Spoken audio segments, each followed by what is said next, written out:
शरभंग गुरुदेवाय नमः। जय श्री राम, जय श्री हनुमान। आइए श्री राम कथा में प्रवेश करते हैं। काकभूषण जी महाराज कहते हैं, किसी भी भूखे के सामने भोजन करना अधर्म है। पहले भूखे को भोजन कराएं, फिर स्वयं भोजन करें, यही धर्म है। प्रातः काल का समय है, सूर्य उदय होने वाला है।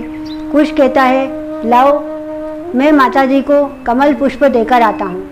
लव कहता है, भैया आप जाइए, यदि महाराज राम आए तो मैं उन्हें रोक कर रखूँगा। तब कुश शीघ्रता से जाता है और कमल पुष्प अपनी माता जी को देकर आता है। तब लव कहता है, भैया हम कल से भूखे हैं, मैं भोजन लेकर आता हूँ। तब लव शीघ्रता से जाता है और भोजन लेकर आता है। कुश कहता है, लव हनुमान जी महाराज के हाथ भी खोल दो, क्योंकि यह भी कल से भूखे हैं। हम यदि इनके सामने भोजन करेंगे तो यह उचित नहीं होगा। तब लव कुश के कहने पर हनुमान जी महाराज के हाथ खोल देता है। तब तीनों मिलकर प्रसन्नता से भोजन करते हैं। उधर श्री राम प्रभु को सूचना मिलती है कि सारी सेना,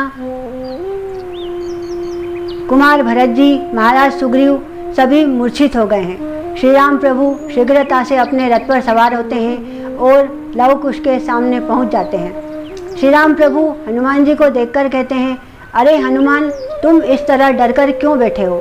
हनुमान जी महाराज कहते हैं, प्रभु मैं इन बालकों का बंदी हूँ, सो मैं आपकी कोई सहायता नहीं कर सकता हूँ। श्री राम प्रभु कहते हैं, बालकों, तुमने हमारे भाई और हमारी चतुरंगी सेना को मूर्छित कर दिया है। बालकों, तुम्हें किस चीज़ की लालसा है? धन, वैभव, राज्य? तब कुश कहता है, महाराज हमें किसी चीज़ की लालसा नहीं। हमने तो अश्व के मस्तक पर लिखी हुई यह चुनौती स्वीकार की है। इसमें साफ साफ प्रतीत हो रहा है आपका अभिमान। महाराज आप यह समझते हैं कि पूरी पृथ्वी पर आपसे बड़ा कोई योद्धा नहीं। तब श्री राम प्रभु क्रोधित हो जाते हैं, किंतु धीर गंभीर होकर कहते हैं, बालकों, क्या तुम्हें तुम्हारे गुरु ने कोई तंत्र विद्या सिखाई है? तब कुश कहता है, क्यों महाराज, आपको ऐसा क्यों लग रहा है? तब श्री राम प्रभु कहते हैं, बालकों, तुमने कार्य तो दंड देने योग्य ही किया है, किंतु हमारा मन तुम्हारे ऊपर धनुष बाण उठाने का नहीं कर रहा है।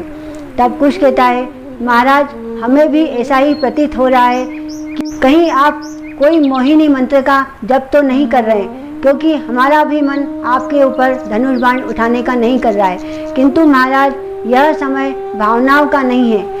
यदि आप सच्चे क्षत्रिय हैं तो आपको पूर्वजों की आन है, आप धनुष बाण उठा लीजिए।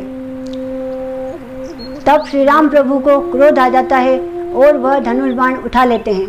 तभी वहाँ पर गुरुदेव वाल्मीकि जी का आगमन होता है।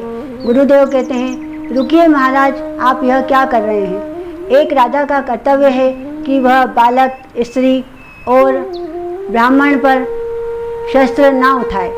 श्री राम प्रभु गुरुदेव को देखकर अपने रथ से नीचे उतरते हैं, गुरुदेव को प्रणाम करते हैं और कहते हैं, गुरुदेव यह दोनों बालक बड़े हठी हैं। तब गुरुदेव कहते हैं, महाराज आप तो बाल हट जानते ही हैं। बालक यदि किसी बात पर अड़ जाए तो उसे स्वीकार करवाए बिना पीछे नहीं हटता। तब गुरुदेव लवकुश से कहते हैं, बालकों, तुमने यह अश्व क्यों पकड़ा है? तब लव कहता है, गुरुदेव हमने यह अश्व दो कारणों से पकड़ा है। पहला कारण तो इसके मस्तक पर लिखी हुई यह चुनौती है।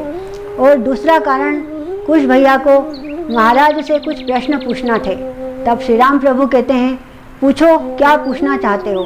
तब कुश कहता है, महाराज मेरा आपसे एक ही सवाल है।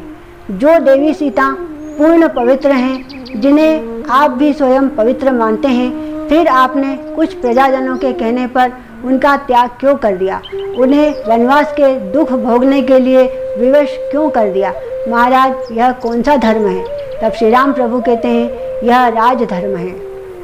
एक साधारण मानव का प्रथम कर्तव्य होता है कि वह अपने परिवार की रक्षा करे, किंतु जब वही मानव एक राजा बन जाता है तो प्रजा ही उसकी संतान होती है और उसे हर कार्य प्रजा के हित में ही करना होता है, फिर चाहे उसे सुख हो चाहे दुख, यही राजधर्म है।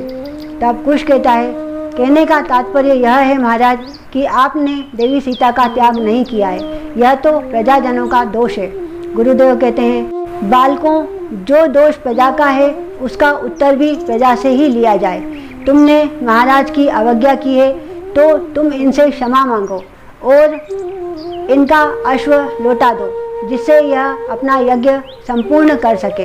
अब तुम चैतन्य शस्त्र चलाकर सारी सेना, राजकुमार भरत और महाराज सुग्रीव की मूर्छा समाप्त करो। तब लव कुश गुरुदेव की आज्ञा से श्री राम प्रभु से क्षमा मांगते हैं और अश्व को छोड़ देते हैं। फिर चैतन्य शस्त्र चलाकर सारी सेना को और कुमार भरत महाराज सुग्रीव की मूर्छा को समाप्त कर देते हैं।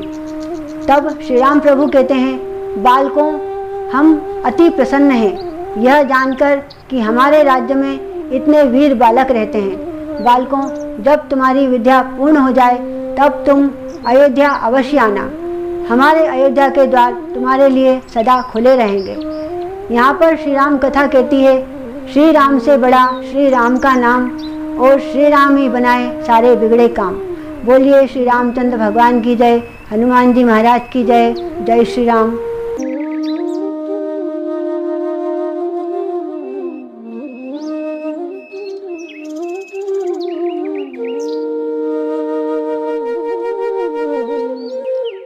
Yeah.